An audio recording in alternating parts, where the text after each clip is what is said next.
to franchise, you have to trust other people. So you have to come up with, like I said, easy recipes, an easy system that everyone does everything the same. So if somebody who loves food, they don't necessarily, they're not chefs, and that's what's stopping a lot of people from starting their own business. Yep. They're like, I love food, but where would I start?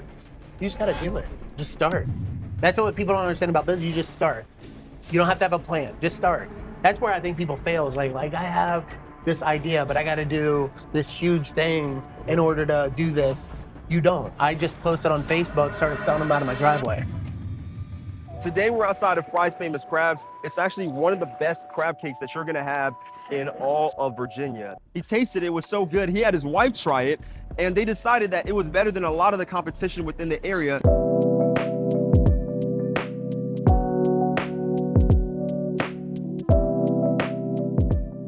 So what actually made you want to start a crab cake restaurant? Kind of weird, but so I don't even know why I picked crab cakes, but every family reunion, I started fiddling around with crab. I'd bring them, and literally every time I went, every single person there is like, that's the best crab cake I've ever had in my life. And that's kind of where I got the idea. And then I transitioned into, I was trying to be the next Guy Fieri for like 10 years.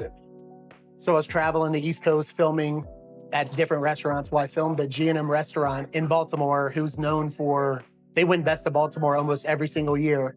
And I'm on camera, I'm about to take a bite of their crab cake, thinking in my head on camera, I'm like, my crab cake's as good as this. That's all I remember thinking. I'm like, what in the world? So I finished the show. Yeah. I came home and told my wife, I was like, I think our crab cakes are as good as G&M in Baltimore. And I decided to do a post on Facebook, just my personal Facebook page. I posted 4 crab cakes and I was like, I'm making crab cake if anybody wants some. And I remember this girl, her name's Tara. She bought the first 4. Within months, I'm selling hundreds of them. By that next Christmas, I think I sold like 1,500 crab cakes out of my garage, or excuse me, out of my driveway. Okay. So I had these like 5 coolers in my driveway. So you would order them on my website. You would text me, I'm on the way. I'd say cooler number 2. You'd pull up into my driveway and their crab cakes would be in the cooler. But it got a little sketchy. You know, people are like, oh, you can't do that from your house. Right. So like, I gotta get a spot. So it took me like a couple years, opened in Manassas, and then you just took off. it's weird, man. It took off. It's so weird. So just kind of like, and you can kind of back up here while we look at it. This is your obviously location right here. When putting this together, right, you were thinking more on the franchise side because you want to grow, Yes. right? So, well, that's why it looks how it looks. So my wife did all the decorations. So every store will look exactly the same. So all I told her was I wanted a tacky boardwalk dive bar look. So the mindset of like having this as a future franchise versus like a regular store, the difference is there. What did you have to keep in mind? Is it just being as efficient as possible? It is. So like this is something that helps us. So everyone that's cooking, everyone knows exactly. I mean, they know it anyway. They've been cooking forever, but like everyone cooks everything the same. We bread everything the same. We have a process for our crab. Everything's the same. We have everything, like everything's the same. Yeah. Like we just keep everything. Yes. Going. And like you said, people don't even need to be necessarily experienced. You can teach them. You Yes. have your manager who knows what she's doing. Yeah, she knows exactly what she's doing. Wow, that's awesome. You started the show originally. Was it because you had a love of food as far as a foodie? Oh, yeah. Or did you have experience cooking? Like, did you have No experience cooking. I did grow up in Alexandria, Virginia. My uncle and my father owned it was like a cowboy bar. It was called Cow Palace. So it was more like a bar, but they did have food, but it was all like pre-made stuff. But I'd go in there every day and eat. So I've always been like a foodie. I started filming. I was like one of the original, I guess, influencers. I was taking food pictures and posting them on social media pretty much before anybody was. This was like 15 years ago. And Fairfax County Public Broadcasting messaged me, hey, we like what you're doing. Would you want to do a video? And I was like, sure. So I went to this barbecue place in Ashburn and we did the first show there and it was awful. Like, dude, it's brutal. Like, I don't even want anyone to see it. But I was like, hey, that was kind of fun. So it just snowballed from there. And next thing I know, I've filmed like 100 shows. Did you start it from your house because you were like, I don't know if this thing's gonna really work. I don't want to spend all that money. A little bit of both. First. I started it from my house because it's hard as heck to get a restaurant. Like it took me forever to find a spot. I was like, I guess I'll do Manassas first, but it took 2 years to find a spot. And then I opened Manassas, and then I'm like, I'm gonna do Ashburn or Vienna next. Ashburn, it took me a year to find this spot. Okay. And then I'm like, I'm gonna do Vienna, Centerville, or Haymarket, or Gainesville next. Took me a year to find that spot that we're working on right now. Okay. It takes forever to get these spots. When you say finding a spot, is it mostly because of the actual inventory, or you just want to have a good deal, like an actual spot that makes sense financially? Well, I mean, number one, you kind of have to, because when I was doing it out of my driveway, some people were getting a little mouthy about it, like that's illegal and stuff like that. So I had to get a spot eventually, because it's kind of a gray area. You're not really supposed to be selling crab cakes out of your driveway. Okay. You know, it's seafood. No, that makes sense. That makes sense. Yeah. But and I wanted to have a place. Yeah. And I knew once I got a place, then I could add like my chicken and all our recipes, our potato salad, all that. Now, for sure, like you were talking about that a little bit earlier, right? So it's not just crab cakes. No, our food's awesome, dude. Like even all our we literally make everything from scratch in here, except for like our hush puppies, our desserts. That's about it. We everything. Oh, and our fried clams. Those come in a bag, but they're great. But we make everything. We make our wings from scratch, tenders. All our sides are all made from scratch. We make them every day. Well, since you don't have a background of like cooking yourself, where does these recipes for these other things come from? Is it that you're working with great cooks, or how does that work? So it's weird. I'll tell you one thing that's weird. So we have shoestring fries here that are really good. And we used to actually use Lowry's fry seasoning, which is pretty good. And I'm like, I want to do something different. I want to create my own seasoning. I actually invented it in my sleep. I woke up in the middle of the night thinking about fry seasoning, and I thought of a concoction. Yeah. And I'm like, that's it. I came in the next day. I'll tell you this, it's got Old Bay and a couple things in it, Yeah. all mixed together, and it is awesome. Like, people love our fry seasoning.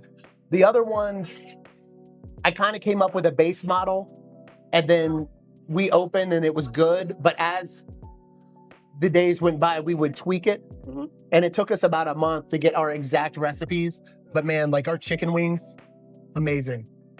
Like, Yeah, seriously. people like, you know, the normal thought is like you would work under someone for years, sous chef, this and that. Yeah. You know, because you don't necessarily want to take that risk of, you know, I open a store, but it doesn't work out. I have all this expenses to pay for. See, I think Do I'm you think kind of you're like an anomaly, or I'm kind of like the anti-chef. okay? I have nothing against that at all. I don't really like chef food. Like, it's not my style. I like basic food because I like basic stuff. Most of our recipes are really basic. In fact, part of that is we're franchising. And in order to franchise, you have to have a very easy system. Yeah. So if I had a bunch of things here that required like chef training, we would never make it. Ours is real easy, dude. Like, What was the reaction from the public like when you first opened? Was there like a slow grind and then eventually took off? we or how did that were happen? we were freaking slammed when we first opened. Wow. Slammed. It's gotten slower since we first opened. I mean, we were like slammed. It was actually too much. Where did that come from? Social media? I or- guess. Yeah, social media, word of mouth. There's not really a crab cake place around here that, like, you know, like there's good places, Ford's, there's good places that have crab cakes, but like Frye's crab, like that's all we do. Right. Kind of. You know what I mean? So the competition, you're more of a niche market. Yeah. Competition's Yep. a little bit lower. Yep. Right. So even though technically some people look at it as a bigger risk, do you see it as a risk? Do you see it less as a risk because you don't really have a ton of competition? Well, crab cakes is funny. Like, one reason I push like chicken and our other seafood so hard, especially the chicken, because I feel like crab and seafood isn't something people eat a ton, especially crab. So I want to make sure people know, like, if they don't have to get a crab cake here. Like, they could have a crab cake today and come back Friday and get a chicken sandwich, because like our chicken is insane. Honestly, it's like crazy. Our chicken sandwich is this big. Yeah, and it's $10 with fries and a drink No, I during the see week. that. The prices are crazy here, guys. Yeah. So, I mean, they literally have a $10 express lunch deal Monday through Friday, right? Until 4 p.m. We Yep. saw a lot of workers coming in Oh, here. yeah. So is that your regulars? A lot of people who are coming here between Yeah, a lot of work them. Yeah. and everything like that. And so, how often would you say how much do regulars contribute to your overall business? Versus I mean, we have some people that come in almost every day. We get a lot of new people. We get tons of regulars though. Like I said, I had a guy I always ask, I worked yesterday and like a guy came in. I was like, have you been here before? He's like, dude, I came in 2 weeks ago. It's like the 7th time I've been here in 2 weeks. I'm like, are you kidding? And he's like, I love it. I feel like that. When I'm up here, I eat every time. So if somebody who loves food, they don't necessarily, they're not chefs, and that's what's stopping a lot of people from starting their own business. Yep. They're like, I love food, but where would I start? You just got to do it. Just start. That's what people don't understand about business. You just start. You don't have to have a plan. Just start. That's where I think people fail. Like I have this idea, but I got to do this huge thing in order to do this. You don't. I just posted on Facebook, started selling them out of my driveway. And then it turned into this. If I would have done that, I would have never done this. If I would have been like, oh, I'm going to open a restaurant first, and I would have never done it because it's too hard. Okay. And I needed that cash flow from my driveway to open the ride, help me.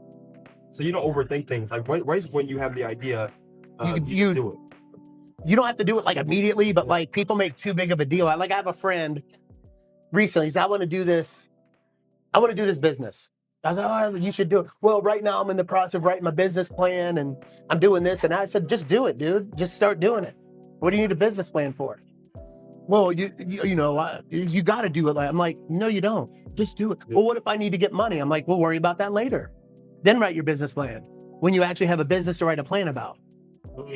So business plan to me is kind of like a joke because it's like a forecast based on nothing.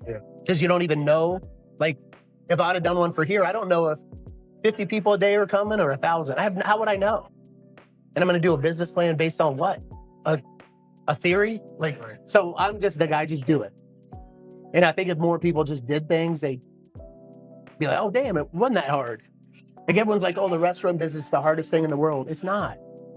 It's really not. And where's your skills? Are you just like a natural when it comes to, obviously you have people skills. You're great at talking to people. You think that sets you apart to why it's been so successful? No, because I'm only here. Me and my wife work Tuesdays from 10 to 3 yesterday. Once a week we work here. We're never here other than that. No, you don't have to be a personable guy to own a restaurant at all. I just have a cool staff. I let them eat free here all day. Oh, which it goes a long way. Yeah. Because then they're like, well, dude, this guy's cool. I don't bother them. I mean, everyone makes little mistakes. I just whatever, No micromanaging. No, you can't. But that's the quickest way to ruin everything. In order to franchise, you have to trust other people. So you have to come up with, like I said, easy recipes, an easy system that everyone does everything the same. So you just kind of set it and try to forget it. I mean, we still have problems. I'm up here sometimes when I don't want to be. But like I said, normally I'm just here one day a week. I have a good manager. Kaylin's awesome. She manages the store and just good employees. Yeah, a lot of people, the mindset is you start something, if it's not successful, oh, I'm a failure. You never thought of it like that. No, you have to, that's the opposite of the truth. You have to keep trying until something sticks.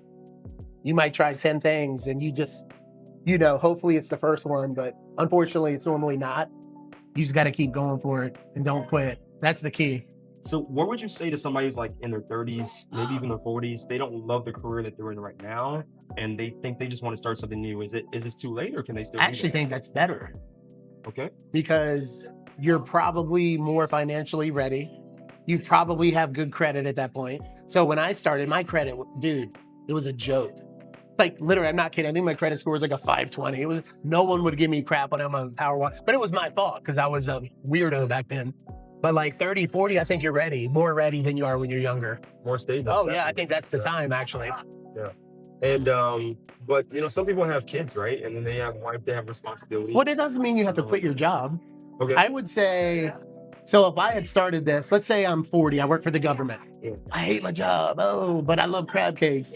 I would have done the same thing. I would have started selling them out of my driveway when I got home from my government job.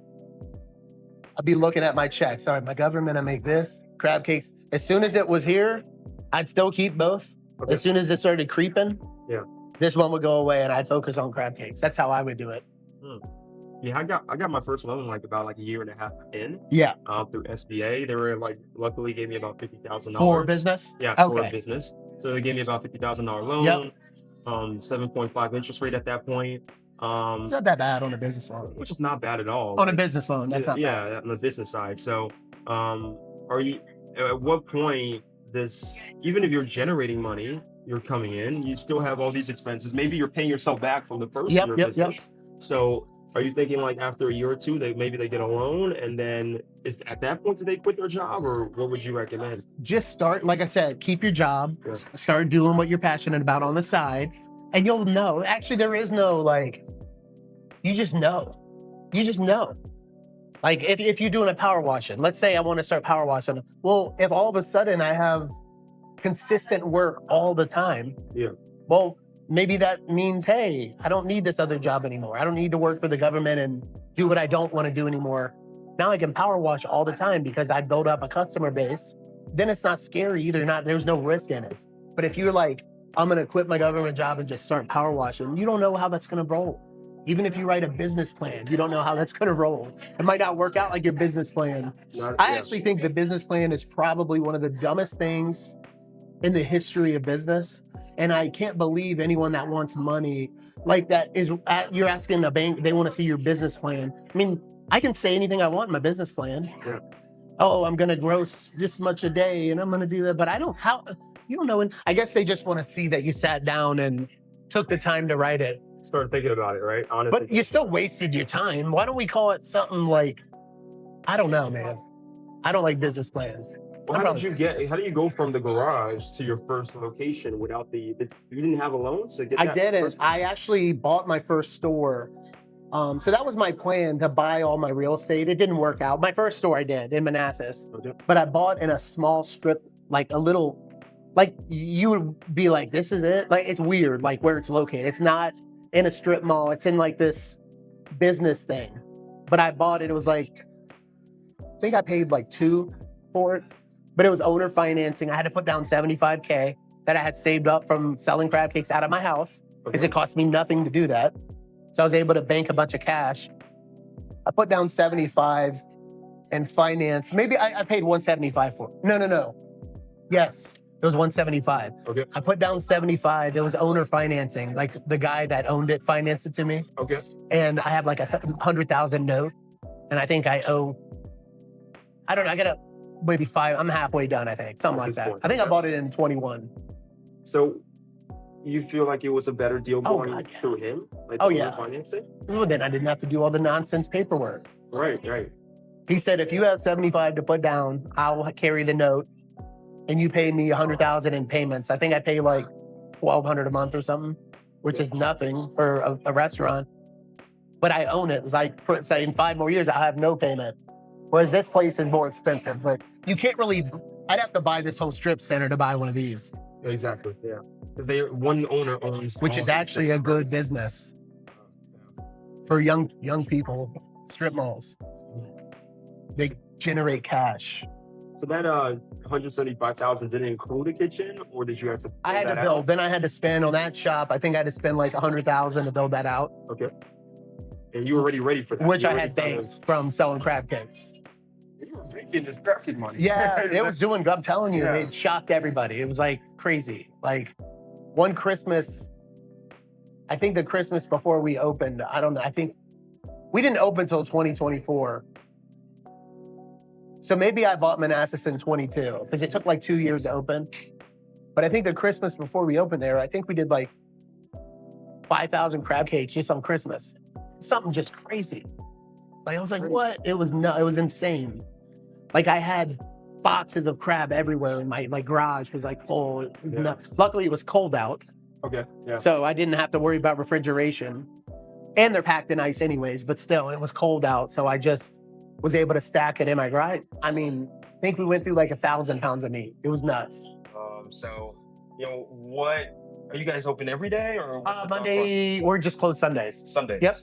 Okay. So Sundays, just like, why not Sundays open? Well, here, I'll show you why. Come on up.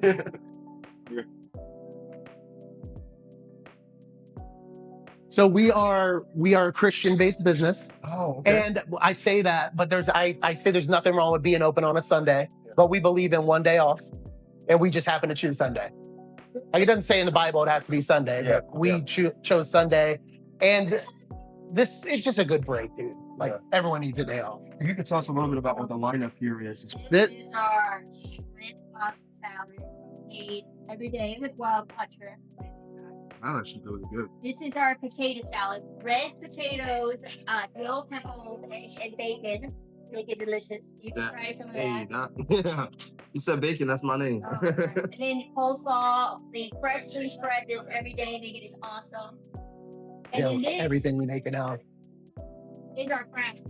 I think we have the best bread and wings in the area easily.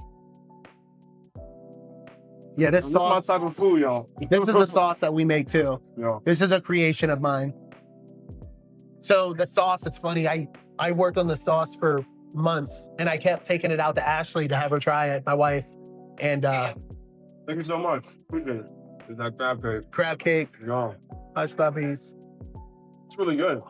It's like crunchy on the outside, but it's still kind of like tender They're so good, on man. the inside. And that sauce was specifically made for crab cakes. Huh? But we realized like it's good on everything. It's good with the fries. It's good with the wings. It's good. We put it all over our chicken sandwich. Yeah. Do you see yourself someday, like, you know, putting this together in a bar someday? Maybe. Thank you. Well, I mean, part of the franchise is we'll probably be selling the sauce to our franchisees. So you choose to, like if somebody does like spicy food, you won't necessarily put it on the chicken, but you'll say, hey, we have a little bit of spice on our sauce. Yeah, Right? exactly. And that's kind of thing. Exactly. That's amazing. Like the fact that you're able to start something that you're passionate in, but you don't necessarily make yourself, and to take the pride away and say, hey, I'm going to empower my people to be able to, you know, you're not a micromanager. Yeah. You don't, you know, you're not afraid to say what you don't know. Yep. I mean, is that some of what you believe has made you kind of, you just be where you are now? I mean, if you aren't like that, it's hard to expand. Yeah. Like if you come in and freak out over everything. Yeah. Like yesterday at my Manassas store, I went there in the morning. The guy that closed forgot to lock the store. I didn't lose it. I just called him and was like, hey man, just so you know, you forgot to lock the store. It's kind of a big deal, but I know you didn't do it on purpose. You got there in the morning? But like, yeah, it was, but like when I was 20, I would have lost it. You know, and he would have quit. And then I would have been working all day just because I blew my top, you know, it was like, so now I kind of just chill a little bit. So this is the number 6 ranked crab cake in the country, by the way. We just got ranked number 6 in the country. Chowhound, which is like a major national food publication, they ranked us number 6 in the country, which I didn't even know this happened. My sister calls me like, I don't know, it was like 2 or 3 months ago. It was like, hey, did you see the article on Google? I'm like, no, what are you talking about? And this is North Carolina crab meat we have right now. North Carolina. Yep. I know we're probably closer to Baltimore, obviously, right? All our meat comes from Baltimore, but Yeah. currently this is North Carolina crab meat. I see the seasoning right there on there too. Oh yeah, no, they're everything's good. better. They're nice. Nice and hot. Yeah. Yeah. And that's that soft texture. Yeah, it's just kind of like melts in your mouth. Oh You don't yeah, have to chew nothing. they're nice. They're You don't good. have to chew nothing. Yeah, I still like crab, man. Believe it or not, I Yeah. deal with I it mean, all. the biggest indicator is the fact that you can eat it every day. Yeah, You still yeah, do. yeah. The Yep. fact that you still do. Yeah, I still love it. Like those wings where I'm like looking at them like, what else is good as those hush puppies are really good. This is a different. What is this one? That's just butter Oh, this is butter. for the hush puppies, yeah. We even use a special butter for those that we tried a couple different butters. We like that one the most. That's really good. Oh yeah. It's nice and sweet. It's almost like a. It's like a sweet corn hush Yeah. puppy. We don't make those. That's one of the things we don't make in-house. Okay. But we buy good ones. It's really good. Oh, they're so good. So with this business, you know, you have 2, one on the way, the third one. Yep. At what point are you just someone where you don't see yourself ever retiring? You just want Never. to keep growing and growing? Never. Wow. I'm already starting to think of different concepts for after this. As far as the overall location, just for somebody who's like more on the business side, thinking about starting something like this. Obviously, they're not going to start this first location. Yeah. But what is your overall square footage here? And what would you say if somebody wanted to, lease a location like this? So that's easy. So I would recommend 100% if you get a spot, try to get a second generation restaurant. So this one, my first one, full build out. This one was a chicken place before I got it. Much easier. I came in, I opened in like 2 months. Only had to change a couple of things around, repaint, remodel it, but it was much easier. My new shop is, I have to rebuild the whole thing. Pain in the butt, man. So if you can find a second generation, do that. Much easier. Oh my gosh. And if somebody doesn't have the ability to buy, they can lease, right? Oh yeah, Is that yeah. okay? I'm leasing this and I'm leasing Gainesville as well. And what is the roughly? So this one's $7,000 a month. Okay. which really isn't that bad. And Gainesville's 9. So is Gainesville seen? Obviously, you mentioned that one's a more of a premium location. That one is a much better location than this. This location's fine. That one's like the premier center in Prince William County. Like it's the #1 shopping center in Prince William. It's a big deal over there.